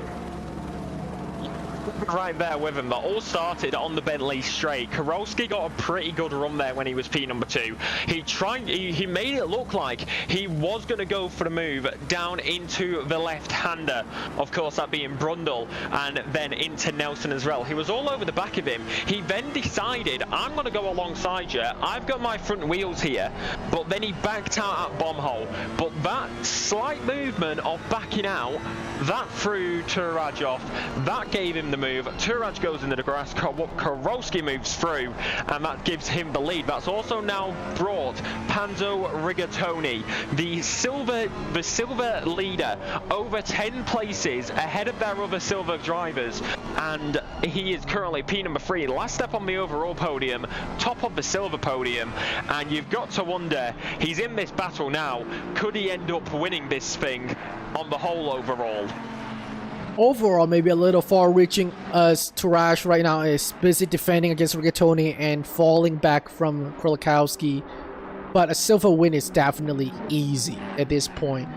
As you said, the next silver driver would be his teammate Justin in P14, so he has no pressure on the silver front. Podium? Yeah, podium is still solid, because Richie Wood in P4 has 8 seconds behind him. That is not difficult at all. Rear damage on McLaren is really, yeah. Who has rear damage? Actually, a lot of McLaren has rear damage tonight, sadly. Speaking of his teammate, let's go to Justin McKechnie, the P2 silver driver, hunting down Jason Yaren. Yeah. They're going to be coming up against each other now, coming down into Murray's, into the final corner. It looks like they're going to have a run here. There is slipstream. All these drivers, 2 of them in the 4.8, few of them in the 4.88, two of them actually, 2 in the 4.88, 2 in the 2.96. It's actually very rare that we see 4.88s out here on the circuits. I'm going to switch nowadays, and replay real quick. As that is going to be a move around the outside of the Honda. That's going to be Robinson up against Gino, coming down through turn number 1 into Montreal. Then into the braking zone, slight bit of contact, but I don't think that was intentional. Round the outside, I think that was just a little bit of a love tap, and I think that was a decent move. Of course, the contact may be under speculation, but just a little bit. Who doesn't love a little bit of a love tap? I think that tap is, oh my god, a Austin White Scarver oversteered out of Williams and cost it. I gotta replay that. I believe that's spun Sodivate. You may have to recompute your tally with Zipperburn Jr. Yup, Sodivate just a collateral damage. Austin never had control of his vehicle and just oversteer right back into the circuit. Right and now, we have Jonathan Wood, another yellow. Let's replay that real quick. I think this is just a loss on his own through the left-hander. Yep. We saw this happen before. There was a little bit of a bump on the inside actually, and many people don't realise this. There is a slight drop between the curb and the grass there, so if you drop that front left in, and it can catch him out, as right now Zodi Fade is currently now Zodi Fade has now dropped down. I'm trying to figure out what the heck he is now. He is in P15. Yeah, he would still be ahead of Dick Zipperburn Jr., but Seth Roker, P number 7, and there is currently between them between Seth Roker, I should say, and Adam Karolski coming into this race. There was a gap of 7 points. So with the difference, Karolski in the race lead would take the Drivers' Championship here at Snetterton. Of course, he wouldn't win the whole thing, but he would take the lead of it, just like he takes the lead of this race. Kind of poetic, if you ask me. That is definitely quite some fight. Oh, as Mike Gino went wide. And now he's about to lose the position to Seth. They're side by side into Augies and Williams. They really want to make me do maths tonight, huh? Yeah, they just gotta keep you on your toe. Yep. And Mike Gino is so slow through exiting Willem. He's under threat by Mark. Mark's eyeing inside, but a little too far back. He probably gonna tuck back in. Very good, tuck back in. Let's fight another day. I'm just gonna mention top 3. Don't have to switch camera. Top 3, a little more spread out now. They have over a second between each others. Krolikowski is leading, our current leader. He got his place back after getting overcut by Tourage. And then Rigatoni is 2 seconds back from P2 Tourage, and still got a 7-second lead from Richie Wood in the P4. Yeah, well, we'll wait and see as we're heading now down the main straight of Senna Straight. It's going to be it is Robertson who is right there with him. It looked like he was going to go for a dive at turn number 1, but way too late on the brakes. He's lost loads of time there, and down into Montreal, he's just going to lose out on all of that. But it is Karolski who currently leads, followed by Tourage and then Rigatoni. The gap has actually opened up between Karolski and Tourage. That's opened up to 1.8 seconds. At the start of this, all of the top 3 were within 2 seconds of each other. Now they're dropping back a little bit. Rigatoni on that final overall position place. Wood is trying to defend from Savage, as right now Muckany is on the back of Yaren. Then Martin just ahead of them into the braking zone, into the left-hander. They will now go, and then trying to keep it as clean as possible with each other. But the Ferrari versus the Ferrari, or should I say a 296 versus 2488, and it's going to be an interesting one as they head through this double right-hander. Down into Williams now and through the right-hander one more time. Trying to keep it as clean as possible, as right now that is going to be Savage, who looks for the outside on the McLaren. Almost a bit of contact. They do have a little bit of a love tap. That's going to be Savage up past Wood. Here comes Roker as right now through the right-hander. Rocher, I should say, as further and further, trying to keep it close as each other. A little bit of a rear end slip there for Roker. And that is just unlucky. Tried to get it through the corner. Goes into Murray's now. Almost love tap on the rear bumper of that McLaren. The McLaren lost out to Savage heading through those corners at the start of the third sector. Now he has to be careful. He's got the Honda in front of him, which can be very good on the defensive here in the British circuits. McLaren right behind him. Aston Martin behind us. That is Jacob, who has gone off. What has happened here? Was it a tap from the car behind, or was it a loss completely on their own? We will see. Ooh. It is a dive. It is a late break. I don't think that was going to be an intentional dive, but that was a late break nonetheless from the car behind. That sent him off, as Eric Rudderham has actually had an incident here. What has happened here? Touches the grass, tries to catch it, goes round, hits the barrier. That is going to be heavy left-hand side damage. That looks way too expensive at way too late of a race to get repaired. I don't know if he's going to get meatball. If he's getting a meatball, he's in trouble, because you cannot finish a race with that. If I recall correctly, D6 last week, someone tried to finish a race under meatball and got disqualified. If anyone in the chat know the story, please correct me. So, but even if he doesn't have a meatball, That looks expensive and rough to drive for the next 10 minutes. He's just gonna have to most likely suck it up. If he can. Well, I don't know if he can, to be honest. Well, it doesn't matter if we know or we do not. What matters is these battles happening out there on the circuit. The gap was 1.7 between the leaders. It's now come down to 1.2. We'll keep an eye on that. As that is that's the damage kicking in. That's a rear end slip from the Audi. Booster ski is going to come off and he's going to slip by. He's keeping it on the circuit and he makes that move. That is a lovely move by the 543. The good old Porsche down now into the right hander and through bomb hole they will go. We see the driver of Riggs who did tap a booster ski right behind the now Audi position of Rudderham, so that's going to be an interesting one as Rocha is going to be having the lights flashing as here comes Gino, looks for the outside move, not going to work out that time. It is going to be the Esteban who gets a little bit unhappy right now though. It is Robertson who is right on the back of Gino, trying to make his way through, trying to keep it nice and tidy, trying to keep it nice and clean. However, these guys, not one, not two, not three, not four, but the 5 drivers of Savage Wood, Rocha, Gino and Robertson, all in this battle, and they've had a nice little fight, as well as the Ferrari and the Aston Martin right behind them of Shi and White Scarver. I'm gonna mention that our P2 driver, Tarash, just got a purple lap last lap of 46.9. Somehow his second set of tires are not degrading at all if they're not somehow getting better as the stint goes on. I don't understand, because this track is hot. The deck should be pretty bad, and I'm gonna go back to Rocha, just overtaken by Wood in Brundle and Nelson. I need to replay that. I need to see this with my own eye in the heli cam. Seth is getting a tow by Wood. Oh, Wood brake a little late for 8, compromised the entry for 9. Oh, there's no position change. I'm just tripping as always. It's all good. Let's go back to Robertson. Still trying to pass Mike Gino. Has been trying to make that happen in the past 4 laps at least. Eye down the inside. Mike Gino didn't buy it at all.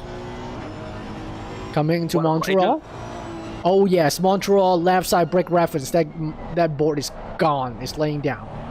Yep, so right now, if the drivers didn't learn a permanent marker for Montreal, you are just rolling the dice every time.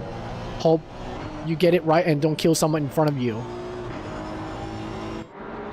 Well, that's the key factor right now. The boards have gone flying, apart from on the right hand side apparently going into onto Agostini, as we are going to see an overtake here. It seems, or was it contact? That is the Porsche, yes, who is just ahead. Oh, there's a lot of yellow. Clean, as there is a lot of yellow apparently. That is going to be Wood. They have not had a good race so far. The 966 is going back. This looks completely on their own accord. Goes to the inside, goes little rear end twitch, tries to catch it. It decides to snap into the barrier, right hand side damage, maybe only a few scratches, may keep it clean, but right now that's going to be Rocha, who will go looking for it around the outside, but the line is on the inside. You cut across, that is not going to work out there. Out of turn number 9 into turn number 10 now, through bomb hole. Which car is going to have the better undulation? Which car is going to have the better downforce? Heading through the right hander now of Coram, trying to make their way through turn number 11, trying to keep it as clean as possible as they do continue. He'll look for a move down the inside of Morris. The McLaren covers are off. Wood versus Roca, and it is going to continue here. 6 minutes 43 seconds remain on the clock, heading now down into turn number 1 of Ritchie's. Montreal is turn number 2. And you can see it, the little dips from especially on the inside curbs. They're not very visible when you are racing because they fly by so fast. But when you know that they're there, you cannot unsee them. The little dips between the curbs and the grass, those can be an absolute not only tire killer but also race killer. We have seen many drivers there. I believe I believe that is what happened to Wood, and that is going to be unlucky. As right right now, we got Gino also trying to make their way into this battle. They got Robinson right behind him. You can also see the rest of these drivers as eyes. I'm gonna try to replay. I gotta interrupt, but Tarash made a big mistake. Somehow he lost P2 to Penzo Rigatoni. Tarash last lap was of 2:01. So that was a big mistake happened. So I'm trying to catch a 30-second replay, see if I catch anything at all, but I think I may be a little late. Because that is a position change inside the podium. Yeah, yeah, I think we are. Yeah, we're too far back because he's got the Honda behind him. Yep. He's got Let's the go Honda back to White behind him, Sauger. so Yep. Unfortunately, we missed out. Rigatoni up in a P number 2. ACC, please give us live timings. As right now, I'm going to be continuing here through the right-hander into the dipper bomb hole, and then one more time trying to make the way through. Justin made it overtake. Looks like over Martin. Yeah. Yeah, it looks like he's going to go for it down the inside of here. Too much sausage. And it's going to cost him 2 position by taking the sausage in Nelson. That is one expensive sausage. Let's hop up to Mark. Still trying to get Mike Gino. So right now, I'm looking at the podium. We're pretty sad because after Trash make a big mistakes, losing his P2. He has 8-second gap to Panzo, and Panzo has a 5-second gap to Krolakowski. Without anything dramatic happen, that should be pretty solid. Oh yeah, Mason, we're definitely gonna pull Panzo in. If he's not, well, even if he's doing the stream, we're gonna pull him in anyway. Yeah, as you do come now down onto Bentley straight one more time, we got plenty of time to do this. We're seeing 1:48 right now. The race leader is coming down into Coram. So, if I am doing my maths correctly, we will be going on to the penultimate lap of this Grand Prix. Is that true? Yep, that is definitely true. We're gonna start the penultimate lap pretty soon. Rolcher is trying to get Colin Shea. We're into turn 11. And then we have Austrian White Scarver behind. This is a really tightly packed 3-car chain. That is a very good exit by Seth. Let's hop on board. He's getting a toe, a flash, and a peek on the inside. See if he's gonna shove it in. Thought twice about it. He didn't want to die, which is very reasonable thought. Too goddamn early for you to be saying those things to me. for you to be saying those things in my headset. It is too early, Cube. Stefan Buckley want to see the back. How far back do you want to see Buckley? So we have a Silverbird under attack by Russell Allen between P16 and 17. Kevin just overtake Jay Wood. Let's replay that. Oh, did Wood have a big boo-boo? Oh yes, that is a very big boo-boo over Nelson. Okay, not too bad. Rejoin and Kovac got his free spot out of it. So the fade trying to get Justin.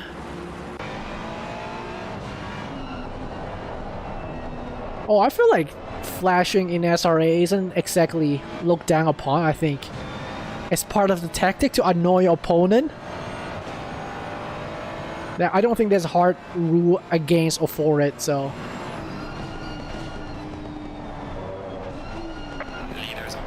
Yeah, well, they're going to come down now on the inside as coming through the right-hander, key factor, the race leader of Rigatoni is now going to be on the not Rigatoni. Rigatoni's P number 2. Well, technically Rigatoni's winning the silver race in this. So he I is. wasn't wrong. So Rigatoni's technically still winning in the silver category. But we're going to go on to the infield now. And this is where it counts, as Zodi Fade still up there. They are leading the championship. They will lose it after the race leader finishes that, comes across the line. So that is going to be a major key factor. Zodi Fade not having the best of nights tonight. Neither did Zipperburn Jr. Both in P13 and P15 respectively. Dick Zipperburn Jr. may actually lose out here and drop down into P number 16. In fact, no, they are that's Alan actually who we're watching in P number 16. Zipperburn may lose out. We are on the final lap. The white flags are flying around the circuit, even though it's not on the top board yet. Brain is going to be going for the white flag, which now shows up at the top of the leaderboard, and the race leader is going to be coming into these final few moments. They're going to be heading through the final few corners now as Seth Rocha and Seth Rocha, you can say it so many different ways, as they are going to continue here. But right now, the race leader of Kurowski, they have done everything that they needed to. Penetration just happened. That is what in the final few moments as Kurowski is going to be coming to the line. We will hopefully get a replay of them crossing, but right now they will come across the line. Even if we can't see it, they will take the lead of the Drivers' Championship, and here we go.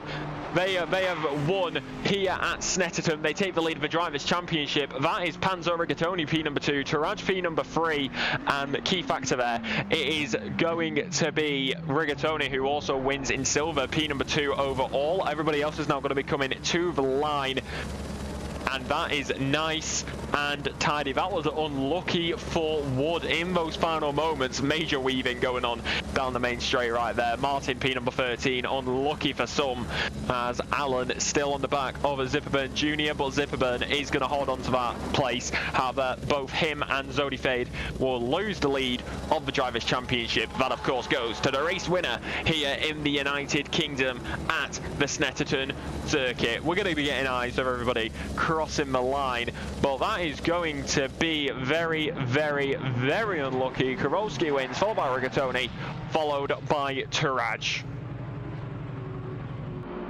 That was a dramatic race down to the last sector.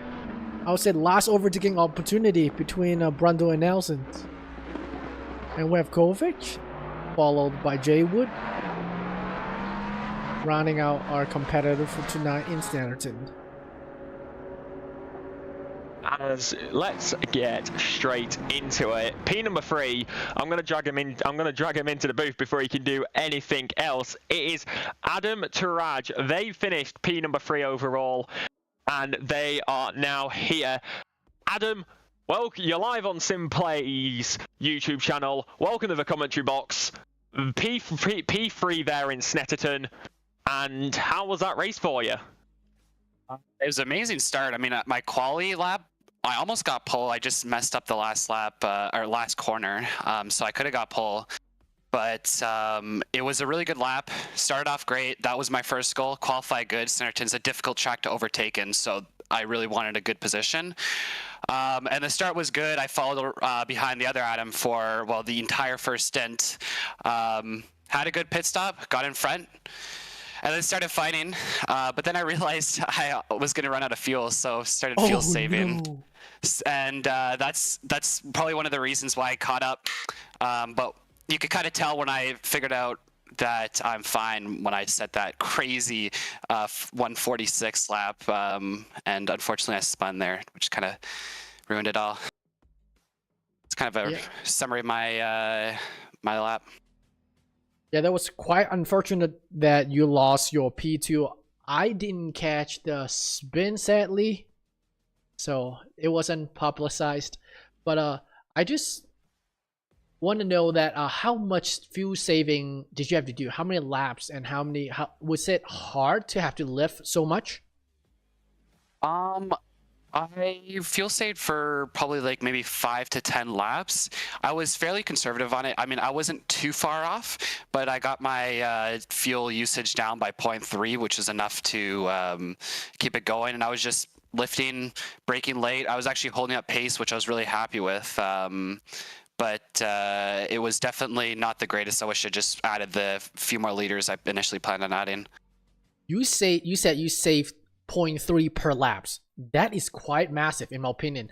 How much did your dash show you that you were short? I wasn't actually sure how short I was. I was just trying to do the math in my head. I see. And it was kind of hard to do, so I kind of just guessed when it was good, and I guessed correctly. Luckily, there wasn't an extra lap because I would have been about 0.2 short, although I probably could have fuel saved that, especially with the gap behind me. But it really, if I didn't fuel save there, I could have possibly gotten the win. That must be heart-wrenching to know that the fuel calculation was part of the determining factor. How were the tires? Because yes, you mentioned you got a purple in quite late in the stint, which is kind of counterintuitive because we're really hot. I would imagine this late into the second stint, your tire would be also gone. Well, so the first lap, I could definitely feel it at the start. I also messed up my pressures. They were a little off and they were fluctuating like crazy. But I think the fuel saving really helped with the tires. And I don't know, I just put together a crazy lap that also probably contributed to it. Yeah. Yeah, well, the key factor is actually, where do we go next week, Cube? That is a good question. Right now, yeah, that's exactly Thank why you we're very going. much. I believe it's Spa. Oh yes, so Spa next week. Also, I just want to remember this. Is this the second or third time we've had you in this box this season? This is the very first time. I'm thinking of another Canadian. My bad. All good. I saw the Canadian flag and I'm like, huh. Not a Canadian in it before. Right, no, but yeah, Spa next week. Apologies about that. I am so going to get told off. But Spa next week, very different circuit to Snetterton. How is it going to go for you next week? Of course, Eau Rouge, Radion, Pouon, Blanchimont. It's an infamous circuit, and of course, lap number 1 starts just before Eau Rouge. So, how do you think it's going to go, especially after tonight? Well, the first thing is I need to see if I can actually make it. I have some plans which might conflict, although I might be able to move around it. But overall, I mean, I'm pretty speedy at Spa. Looking at my past races, it's been a little bit, but I definitely believe I can be competitive. And we'll really just see when the race comes around. Well, fair enough. Before we send you back to your post-race briefing, is there anybody you would like to give a thanks to?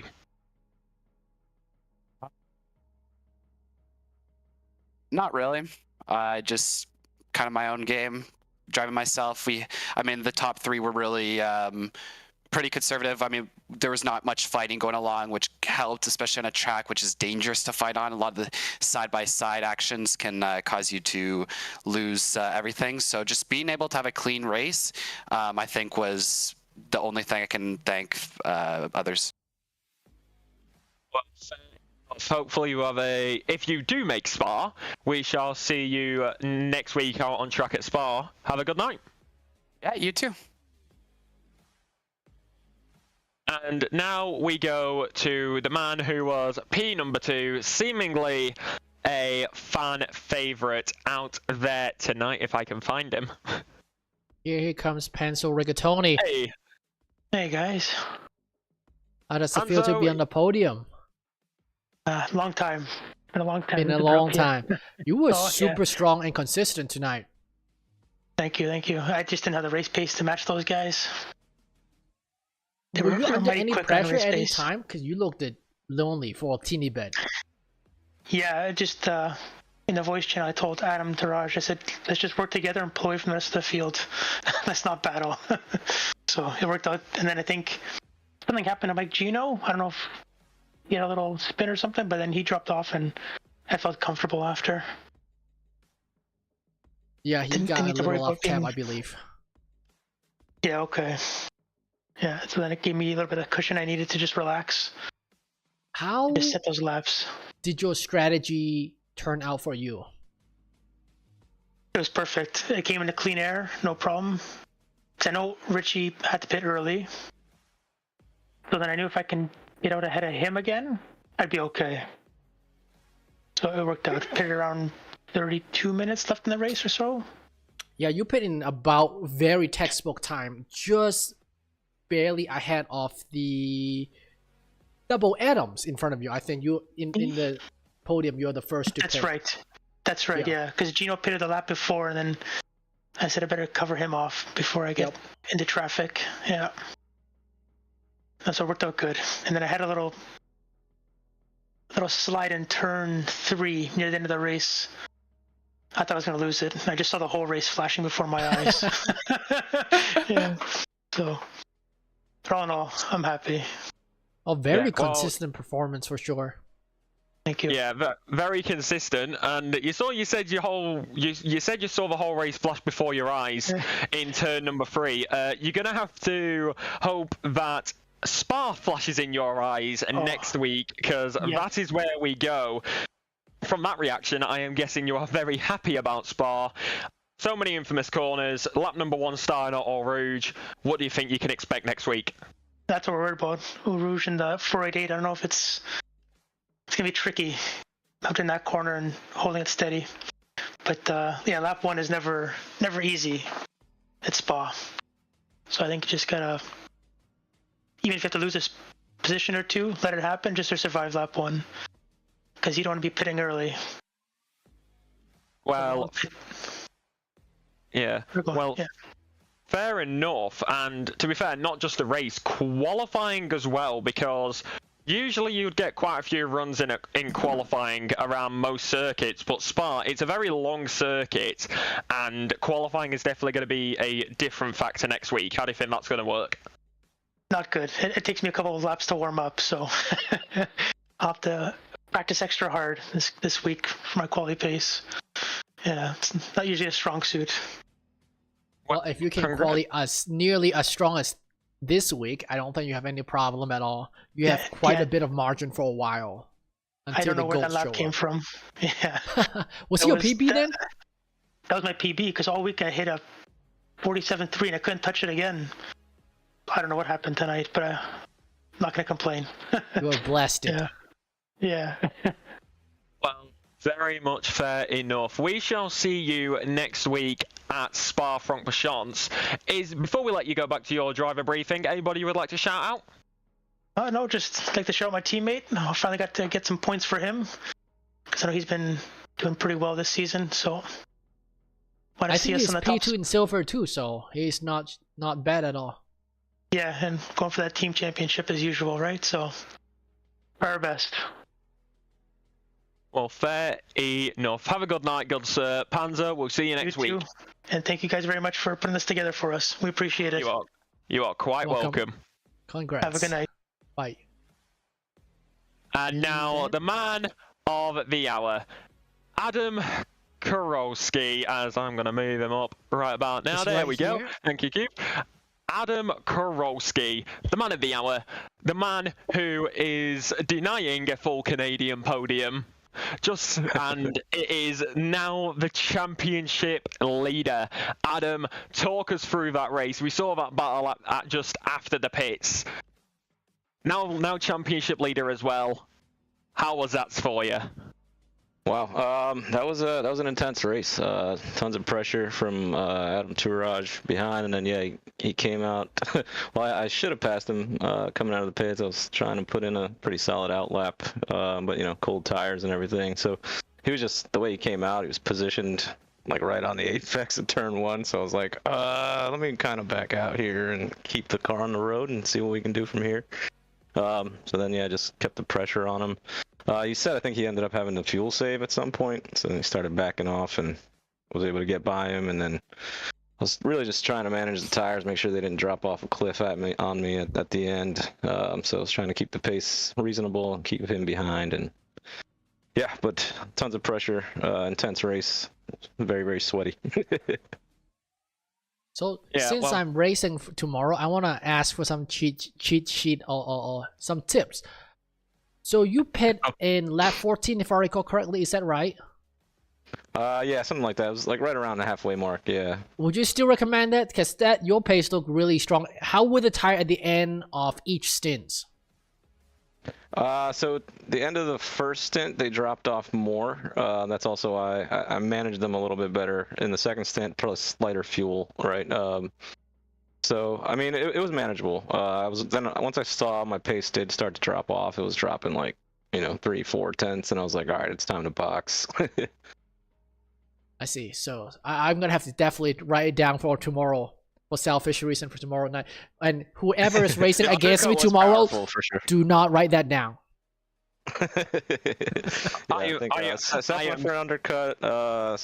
Richie went for a real big undercut. Richie Wood, I think. It got hairy for him afterward, though. Yeah, oh yeah. Yeah, he was struggling near the end. Ah, gotcha. But he held okay. Like, he lost 2 positions near the end. So, for how big his stint is, it's not terrible. Yeah. Well, speaking of stints and big, we go to the technically second longest circuit in the game now, because we've got the Nordschleife. But Spa-Francorchamps next week for you. Qualifying's going to be different because you can't get as many laps in due to the length of the circuit. How do you think that is going to play out for you, especially after the high of tonight? We'll see. Like everybody, I've done good amount of laps at Spa, but I've done only probably about 10 in the Aston. So it's going to be a lot of practice again. Like this week, this was my first time ever racing at Snetterton, so I had to put in a lot of practice time. I think I was giving Richie a run for his money, as sweatiest driver this week, I think, probably. So yeah, I don't know. We'll see. Seth is really strong at Spa, so we'll play the team game, have him coach me up a little bit, and we'll see. We'll see how it goes. Yeah, it's gonna be a high pressure for quali for sure. Got to make sure you're putting in clean, fast laps straight away. No room to dilly-dally there, like you said. Well, fair enough. We shall let you go pop open the champagne after that race win and taking lead of the Drivers' Championship, as it is not too late for you, so you can still do that. But we shall let you go back to your post-race briefing and ride behind. Before you go, is there anybody you would like to shout out? Yeah, I'd like to shout out the Team SCR, my buddy Seth, my teammate, and then Kyle and Anthony and D4, the Team Cow and Chicken there, as well as all the other guys back there. Shout out to y'all, the commentators. I mean, you guys do a phenomenal job. Watching back the races is always entertaining. I got to clip some of your commentating of my laps as well. Those are awesome. And certainly not least, big shout out to the chat out there. Keep on coming out and doing the thing. So yeah, thanks so much, y'all. You are quite welcome. Have a good night. You guys too. Take care. Take care. Well, Cube, that was one hell of a race. What do we think of that? That was a lot of actions and not a lot of drama, I would say. Yes, we have some touching here, but no annihilations, which is good, because this track is tough. It's tough against the other driver and also against the track itself. I think it can be any better. We got a lot of good racing, not a lot of deletion. Not a lot of deletion out there. And we are now approaching the 2-hour mark, actually. So let's wrap this up so that but of course, the racing action is not done just yet this season or this week. And tomorrow night, Snetterton returns. You can watch the rest of the streams from tonight, Division 1, over on twitch.tv/sim_racing_alliance, and Division 5 right here on the YouTube straight after this. And then tomorrow night, right here on YouTube, it's Division 4 and Division 6. Division 4 by Robert Lacey, Trey Morgan, and Marlon Abubo, apparently. So that's apparently Marlon is in Division 4 tomorrow. I don't know if that's been updated, but we shall wait and see. And then Division 6 is Jay Queasy and Justin Rosenthal. And then, of course, it is Division 2 over on Twitch with Arjun, Mac Morgan, and Ilpo Ruotsalainen. We've got Spa next week, but like as I said, Snetterton ain't done. Stick around here on the YouTube tomorrow night, or back on a Tuesday night for the Americans, a Wednesday morning for us in Europe. And that is it. Spa is next week. Snetterton still to come tomorrow night. I've been Alexa Marshall with Cube Master. Good night. I'll come next week.